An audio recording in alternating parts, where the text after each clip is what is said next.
नमस्कार, मैं मोनू कुशवाहा और आज का जो मैं टॉपिक लेके आया हूँ दोस्तों, ये टॉपिक है हमारा, या फिर इसे क्वेश्चन समझ लें कि प्रमस्तिष्क जो कार्यात्मक जो असम्मिति होती है, इसके बारे में बताना है हमें। और इसके अलावा ऐसे अध्ययनों की जो है ये किन किन कार्यों में जो है ये प्रदर्शित होता है, इससे भी हमें साबित करना है। तो फिर आइए और इसको हम देख लेते हैं, कुछ कार्यों में भी होता है। तो सबसे पहले जो प्रमस्तिष्क जो है कारण जो असम्मिति है, ये दो जो है गोलार्ध होते हैं, दायां गोलार्ध और बायां गोलार्ध, और उसी के आधार पे जो है ये प्रमस्तिष्क असम्मिति यानी कि उनकी बनावट के आधार पे तो हमने पढ़ा ही पिछले क्वेश्चन में, लेकिन इसके अलावा हम जो पढ़ने वाले हैं ये है प्रमस्तिष्क जो असम्मिति में कार्यात्मक कार्य के आधार पे क्या क्या अंतर होते हैं, तो इसके बारे में हमें जानना है। प्रमस्तिष्क गोलार्धों में संरचनात्मक असम्मिति होती है, एनाटोमिकल एसाइमेट्री होती है, परंतु इसके साथ ही साथ उनमें कार्यात्मक असम्मिति भी होती है।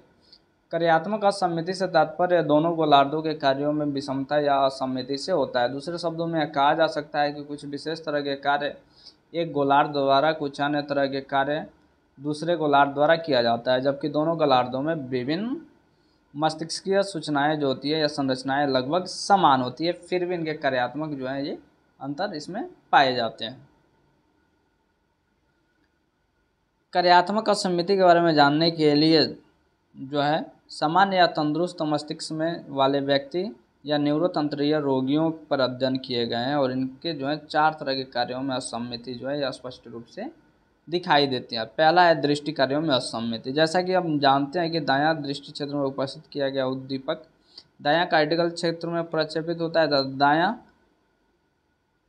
दायां दृष्टि क्षेत्र में जो उपस्थित किया गया उद्दीपक है ये बायां कार्टिकल क्षेत्र में या बायां दृष्टि क्षेत्र में जो है कार्टेक्स में ये प्रक्षेपित होता है, परंतु विशेष तरह के उपकरण जैसे टैची एस्टेचोस्कोप के सहारे प्रत्येक दृष्टि क्षेत्र में स्वतंत्र रूप से उद्दीपकों को उपस्थित कर बायां या दायां गोलार्ध के संसाधन क्षमता का अध्ययन किया जाना संभव हो पाता है। ऐसे अध्ययनों में प्रायोजकों को 50 मिलीसेकेंड के लिए टेचीस्कोप के सहारे उद्दीपकों को दिखलाया जाता है। प्रयोज्य जो है टेचीस्कोप पर बतलाए गए बिंदु या क्रॉस पर अपना ध्यान देता है तथा उद्दीपक बाएं दृष्टि क्षेत्र या दाएं दृष्टि क्षेत्र के लिए बॉक्स में उपस्थित किया जाता है। 50 मिलीसेकेंड का लघु समय इतना होता है कि इसमें मस्तिष्क किसी दूसरे उद्दीपक पर जाने से पहले देखे गए उद्दीपक को संसाधित कर लेता है। दोनों गोलार्धों द्वारा स्वतंत्र रूप से दृष्टि उद्दीपकों का किया गया संसाधन या आधार पर यह तय करना संभव हो पाता है कि कौन सा गोलार्ध इस कार्य को ठीक ढंग से कर पाता है। और भी कई सारे जो हैं ये इसमें यहाँ पे प्रयोग हुए हैं। और दूसरा जो है यह है हमारा श्रवण कार्यों में असम्मिति। तो आइए और इसको हम देख लेते हैं। जैसा कि हम जानते हैं कि मस्तिष्क के दोनों गोलार्ध जो हैं ये प्रत्येक कान में अलग अलग जो होती हैं, गोलार्ध को प्रत्येक कान से सूचनाएं मिलती है। दाएं कान से प्राप्त सूचनाएं बायां गोलार्ध द्वारा संसाधित होती है तथा इस कान से प्राप्त सूचनाएं जो होती हैं ये दाएं गोलार्ध में भी पहुंचती हैं। ठीक इसी तरह से बाएं कान से प्राप्त सूचनाएं मूलतः दायां गोलार्ध द्वारा संचालित होती है, और इस कान द्वारा भी कुछ सूचनाएं जो है ये दाएं गोलार्ध द्वारा संचालित होती हैं। इस क्षेत्र में किमुरा द्वारा कुछ अग्रणी शोध किए गए, जिसमें उन्होंने शंखपाली की क्षति के रोगियों को जो प्रायोज्य के रूप में कार्य किए को द्विभाजित श्रवण कार्य करने के लिए दिए थे। इस कार्य में प्रायोजकों को एक साथ ही शोधकर्ता द्वारा अंक के कुछ युग्मों को बोलकर उपस्थित किया गया, जिसे वे अकर्णक द्वारा एक युग्म एक कान में तथा दूसरा युग्म दूसरे कान में सुनाई देता था। इस तरह से उन्हें बतलाना होता था कि कौन से अंक को युग्म ने को सुना है। किमुरा ने अपने परिणाम में पाया कि ऐसे रोगियों द्वारा उन अंकों का उत्तम किए गए अंकों का प्रत्यायन जो है उत्तम प्रत्यायन किया गया जो दाएं कान में उपस्थित किए गए थे। बाएं कान में उपस्थित किए गए अंकों का प्रत्यायन उत्तम नहीं था। सामान्य प्रयोजों में भी इस ढंग का परिणाम पाया गया। श्रवण कार्यों में इस ढंग का जो अंतर है इसका मूल कारण यह था कि दाएं कान में दिए गए अंकों का जो संसाधन है बायां गोलार्ध जो एक भाषा गोलार्ध है द्वारा किया जाता है, जबकि बाएं कर्ण द्वारा किए गए अंकों का संसाधन दाएं गोलार्ध जो कि एक अभाषाई गोलार्ध है इसके द्वारा किया जाता है। इस तरह से कुछ ऐसे अध्ययन किए गए हैं जिनसे स्पष्ट हुआ है कि कुछ तरह के श्रवण कार्यों में बाएं कान में दी गई सूचनाएं दाएं कान में दी गई सूचनाओं से अधिक ढंग से संसाधित होती है और उनका जो व्यक्ति है उत्तम प्रत्यायन भी कर पाता है। इस ढंग से कार्यात्मक असम्मिति का समर्थन किमुरा तथा उनके सहयोगी कुरी तथा किमुरा के अध्ययनों से हुआ। इन लोगों ने अपने अध्ययन में पाया कि कुछ विशेष तरह की आवाज़ जैसे राग, संगीतमय स्वर, संघात, पर्यावरणीय आवाज़, जटिल तारत्व जिनका संसाधन दायां गोलार्ध तुलनात्मक रूप से उत्तम ढंग करता है, को बायां कर्ण तथा दाएं कर्ण दोनों ही द्वारा दिए जाते हैं, तो बाएं कर्ण में देने से उनका जो है प्रत्याहन तुलनात्मक रूप से श्रेष्ठ हो जाता है। तीसरा है कायिक संवेदी कार्यों में असम्मिति।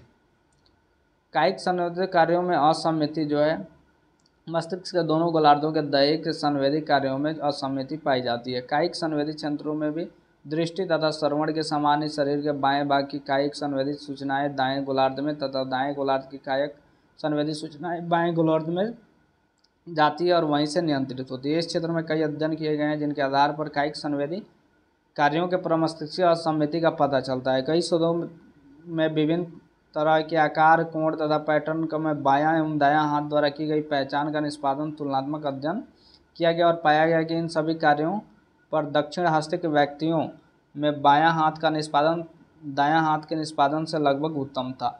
इसके बाद आ जाता है हमारा पेशीय कार्यों में असम्मिति। तो आइए और इसको हम देख लेते हैं। पेशीय कार्यों में जो असम्मिति है ये दो तरह के होते हैं। पेशीय असम्मिति का जो है प्रत्यक्ष प्रेक्षण और दूसरा होता है बाधित कार्य पर प्रयोग। तो आइए और सबसे पहले हम जो है पेशीय असम्मिति का जो प्रत्यक्ष प्रेक्षण है इसको हम देख लेते हैं। अगर विभिन्न तरह के गतियों के नियंत्रण में सचमुच में स्वाभाविक असम्मिति होती है तो इसका अनुमान व्यक्ति के व्यवहारों का प्रत्यक्ष रूप देखकर प्रेक्षण कर जाना जा सकता है। सामान्यतः यह देखा जाता है कि किसी शाब्दिक कार्य का निष्पादन के दौरान दायां हाथ जो है यह अधिक सक्रिय होता है, जबकि अशाब्दिक कार्य को करने के लिए बायां हाथ अधिक सक्रिय होता है। इस तरह से यह देखा गया है कि बातचीत करते समय व्यक्ति जो है प्रायः विभिन्न तरह के हाव भाव जो है ये दिखलाता है,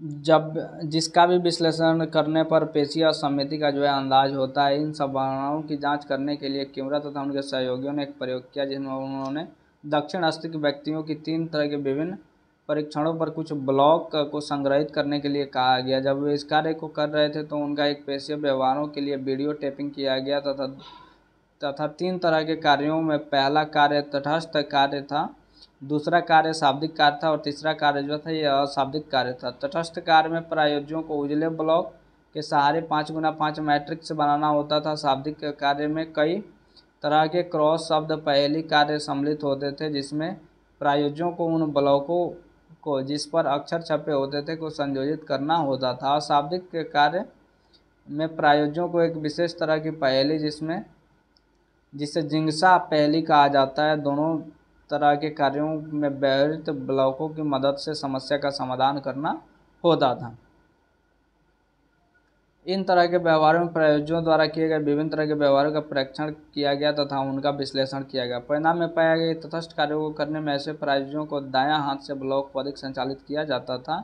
ऐसा करते समय बायां हाथ से मात्र एक समर्थन प्रदान किया जाता था, दूसरे अन्य की गतियाँ कम हो जाती थी। शाब्दिक कार्यों को करने में प्रायोजकों द्वारा अधिक से अधिक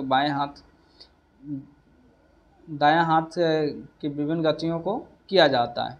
अशाब्दिक कार्यों को प्रायोजकों द्वारा अधिक कार्य निर्देशित गति को करने में दायां हाथ का उपयोग अधिक से अधिक किया जाता है। इन परिणामों से स्पष्ट हो जाता है कि शाब्दिक कार्य को करने में बायां गोलार्ध तथा अशाब्दिक कार्य को करने में दायां गोलार्ध की विशिष्टता होती है, जो स्पष्ट एक कार्यात्मक असम्मिति की ओर इशारा करता है। तटस्थ कार्यों को करने में दोनों गोलार्धों की समन्वित भूमिका देखी गई, क्योंकि इस कार्य को करने में प्रायोजकों ने दोनों हाथों का उपयोग जो है ये उचित समझा था। दूसरा है बाधित कार्य। कुछ कार्यों का जो स्वरूप होता है जटिल होता है जब उन्हें एक ही समय में किया जाना हो, इसकी तथा उसके कठिनता का स्तर भी बढ़ जाता है। जैसे एक व्यक्ति बातचीत कर रहा हो और उसी समय उसके हाथ में जो है तर्जनी पर एक छोटा सा गोली रखकर उसे इस ढंग से संतुलन बनाकर रखने के लिए कहा जाए कि वह गिरे नहीं, तो यह जो है व्यक्ति के लिए एक कठिन एवं बाधित कार्य का उदाहरण होगा। ऐसी स्थिति में देखा गया है कि व्यक्ति बाएं हाथ की तर्जनी पर दाएं हाथ की अपेक्षा अधिक समय तक संतुलन बनाने में सफल हो पाता है। अन्य जटिल कार्यों के लिए भी ऐसा ही भी परिणाम जो है ये परिणाम लगभग पाया गया। हिग्स तथा जो किन्सबोर्न ने एक प्रयोग किया है जिसमें बाधित कार्य के सारे कार्यात्मक असम्मिति पर प्रकाश डालने की कोशिश की गई है। वे कई बेरोजगार संगीतज्ञ को अपने प्रयोगशाला में आकर पियानो बजाने के लिए उनसे आग्रह किए। इन लोगों को प्रत्येक हाथ से अलग अलग संगीत सीखने का आग्रह किया गया ताकि दोनों तरह के सीखे गए संगीतों को एक साथ बजाया जा सके। जब संगीतों द्वारा इस संगीत को सीख लिया गया तो शोधकर्ताओं द्वारा संगीत बजाते समय उनसे कुछ बोलने के लिए गुनगुनाने के लिए कहा गया। परिणाम देखा, जब संगीतज्ञ दाएं हाथ से पियानो बजाते समय जोर जोर से कुछ बोलने की कोशिश करते थे तो उनका निष्पादन जो है खराब हो जाता था, तथा बाएं हाथ से पियानो बजाते समय जब वो गुनगुनाने की कोशिश करते थे तो उसका निष्पादन खराब हो जाता था। इस प्रयोग के परिणाम में भी प्रमस्तिष्क कार्यात्मक असम्मिति का पता चलता है। बाएं हाथ की गति का नियंत्रण दाएं हाथ तथा दायां गोलार्ध तथा बोलने की क्रिया का नियंत्रण बाएं गोलार्ध द्वारा होता है। कार्य का जो है स्वरूप बाधित होने से इन दोनों गोलार्धों के बीच कार्य ढंग से जो है संपादित नहीं हो पाते हैं। तो यह स्पष्ट होता है कि प्रमस्तिष्क कार्यात्मक असम्मिति के उदाहरण ये कई सारे क्षेत्रों में मिलते हैं, इसीलिए ये जो है आज मनोवैज्ञानिक इसके ऊपर थोड़ा ज़्यादा मेहनत कर भी रहे हैं।